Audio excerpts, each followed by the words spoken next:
Hello friend, আজকে দেখাবো ফেসবুকে তোমার যে মিউচুয়াল ফান্ড আছে সেই মিউচুয়াল ফান্ডকে তুমি কিভাবে হাইড করবে।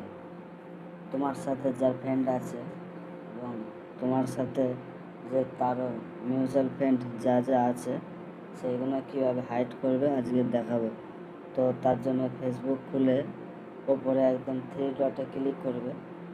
সেইখানে ক্লিক করার পর নিচের দিকে চলে যাবে সেটিংস অ্যান্ড প্রাইভেসি এই অপশানটা খুলবে। তারপরে চলে যাবে আবার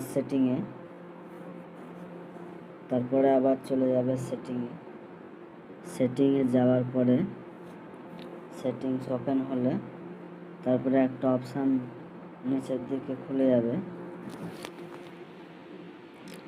নিচের দিকে নামালে এখানে একটা অপশান পাবে how people can find and contact you.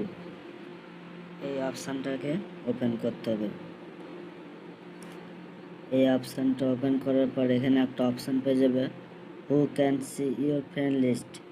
এই অপশানটা খুলতে হবে, who can see your friend list.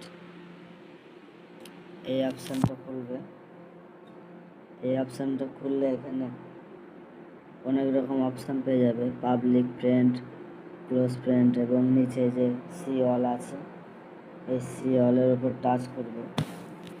C অলের উপর টাচ করার পর তোমার যে মিউচুয়াল ফ্রেন্ড আছে বা ফেসবুক ফ্রেন্ড তাদেরকে যাতে তুমি কাউকে না দেখাতে চাও তার জন্য এটাকে হাইড করার জন্য অনলি মি যে অপশান আছে একদম নিচে এই অনলি মি অপশানটাকে সিলেক্ট করতে হবে। এই অনলি মি অপশানটা সিলেক্ট করে দিলে তোমার ফেসবুকে যত ফ্রেন্ড আছে আর কেউ তোমার ফেসবুক ফ্রেন্ডকে দেখতে পারবে না। তো এইভাবে স্টেপ বাই স্টেপ করলে তোমাদের ফেসবুকে যত ফ্রেন্ড আছে সব হাইড হয়ে যাবে। তুমি ছাড়া আর কেউ তোমার ফেসবুকের ফ্রেন্ড কেউ দেখতে পারবে না। Thank you friend.